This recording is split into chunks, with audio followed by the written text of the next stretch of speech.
ಈ ಒಂದು ರಾಜೀನಾಮೆ ಅಥವಾ ವಜಾ ಮಾಡಿರ್ತಕ್ಕಂಥದ್ದು ಅಥವಾ ಕೈ ಬಿಟ್ಟಿರ್ತಕ್ಕಂಥದ್ದು ಯಾವುದೇ ಪದ ನೀವು ಹೇಳಿದ್ರು ಕೂಡ, ಆದರೆ ಇದ್ರ ಹಿಂದೆ ಒಂದು ದೊಡ್ಡ ಷಡ್ಯಂತ್ರ, ಪಿತೂರಿ ಎಲ್ಲ ಇದೆ.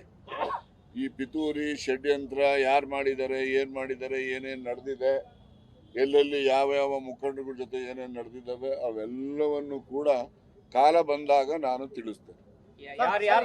ನಾನು ಈ ದಿವಸ ನಿಮ್ಮ ಮುಂದೆ ಈಗ ಮಾಜಿ ಸಚಿವನಾಗಿ ಮಾತನಾಡಲಿಕ್ಕೆ ಬಂದಿದ್ದೇನೆ.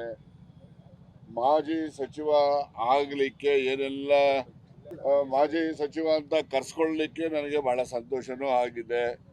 ಸನ್ಮಾನ್ಯ ಸಿದ್ದರಾಮಯ್ಯನವರು ನನಗೆ ಅವಕಾಶ ಕೊಟ್ಟಿದ್ರು ಮಂತ್ರಿಯ ಕೆಲಸ ಮಾಡಲಿಕ್ಕೆ. ಅವರಿಗೆ ಅಭಿನಂದನೆ ಸಲ್ಲಿಸಲಿಕ್ಕೆ, ಧನ್ಯವಾದ ಹೇಳಲಿಕ್ಕೆ ನಮ್ಮ ಜೊತೆಯಲ್ಲಿ ಹಿರಿಯ ಸಚಿವರಾಗಿರ್ತಕ್ಕಂಥ ಸತೀಶ್ ಜಾರಕಿಹೊಳಿ ಅವರು, ನಮ್ಮ ಚಲವಣ್ಣವರು, ಮತ್ತು ನಮ್ಮ ಸುಧಾಕರ್ ಅವರು, ಮತ್ತು ಇತರ ಎಲ್ಲ ಶಾಸಕ ಮಿತ್ರರು ಕೂಡ ನಾವು, ನಮ್ಮ ನಸೀರ್ ಸಾಹೇಬರು ಆದಿಯಾಗಿ ನಾವೆಲ್ಲರೂ ಕೂಡ ಸಾಹೇಬರನ್ನ ಭೇಟಿ ಮಾಡಿ ಅವರಿಗೆ ಧನ್ಯವಾದಗಳನ್ನು ಅರ್ಪಿಸಿದ್ದೇನೆ.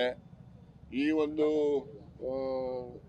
ಸಂದರ್ಭ ಇವತ್ತು ನಾನು ಮುಖ್ಯಮಂತ್ರಿಗಳು ಸ್ಟೇಟ್ಮೆಂಟ್ ಮಾಡಿದ್ಮೇಲೆ ನಾನು ಒಂದು ಸ್ಟೇಟ್ಮೆಂಟ್ ಮಾಡಬೇಕು ಅಂತ ಇದ್ದೆ.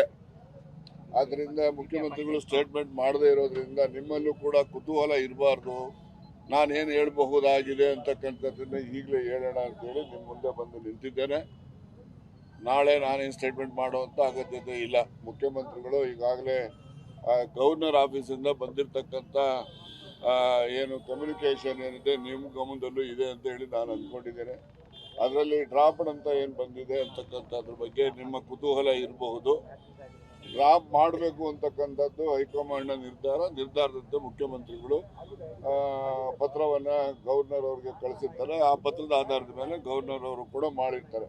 ಇದು ನಮ್ಮ ಪಕ್ಷದ ತೀರ್ಮಾನ. ಈ ಪಕ್ಷದ ತೀರ್ಮಾನ ಇರೋದ್ರಿಂದ ಇದನ್ನು ನಾವು ಪಕ್ಷದ ಹೈಕಮಾಂಡ್ನ ಯಾರು ಪ್ರಶ್ನೆ ಮಾಡತಕ್ಕಂಥದ್ದು ಸಾಧು ಅಲ್ಲ ಈ ಸಂದರ್ಭದಲ್ಲಿ. ಅದಕ್ಕೋಸ್ಕರ ನಾವು ಅವರಿಗೆ ಯಾವುದೇ ರೀತಿಯ ಮುಜುಗರ ಹೈಕಮಾಂಡ್ಗೆ ಆಗಬಾರ್ದು ಅಂತಕ್ಕಂಥ ದೃಷ್ಟಿಯಿಂದ ಯಾವುದೇ ವಿವರಗಳನ್ನ ಕೂಡ ನಾನು ಹೇಳಲಿಕ್ಕೆ ಹೋಗೋದಿಲ್ಲ.